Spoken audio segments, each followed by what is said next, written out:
హస్తినాపుర రాజు శంతనుడు గంగాదేవిని వివాహం చేసుకున్నాడు. వారికి పుట్టిన కుమారుడే దేవవ్రతుడు.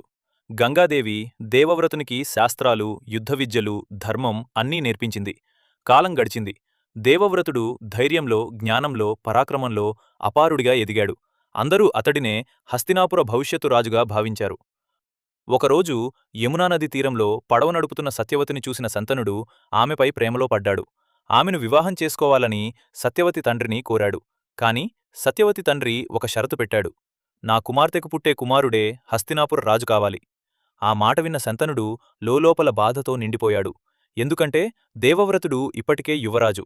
తండ్రి బాధను గమనించిన దేవవ్రతుడు స్వయంగా సత్యవతి తండ్రి దగ్గరకు వెళ్లాడు. అతడు ప్రశాంతంగా అన్నాడు, నేను రాజ్యాన్ని వదులుకుంటాను. అయినా సత్యవతి తండ్రి మనసులో భయం తొలగలేదు. నీ పిల్లలు తర్వాత రాజ్యం కోరితే? ఆ మాట విన్న దేవవ్రతుడు ప్రపంచాన్ని కుదిపేసే ప్రతిజ్ఞ చేశాడు. నేను జీవితాంతం బ్రహ్మచారిగా ఉంటాను. నేను ఎప్పటికీ వివాహం చేసుకోను. నాకు సంతానం ఉండదు. ఆ ఘోర ప్రతిజ్ఞతో భూమి నిశ్శబ్దమైంది. దేవతలు ఆకాశం నుండిండి పుష్పవర్షం కురిపించారు. భీష్మ అని లోకమంతా గర్జించింది. అప్పటినుండి దేవవ్రతుడు భీష్ముడయ్యాడు. మీ సపోర్టుంటే ఇంకా మంచి కథలు తీసుకొస్తాం. కాబట్టి సబ్స్క్రైబ్ చేయడం మర్చిపోవద్దు.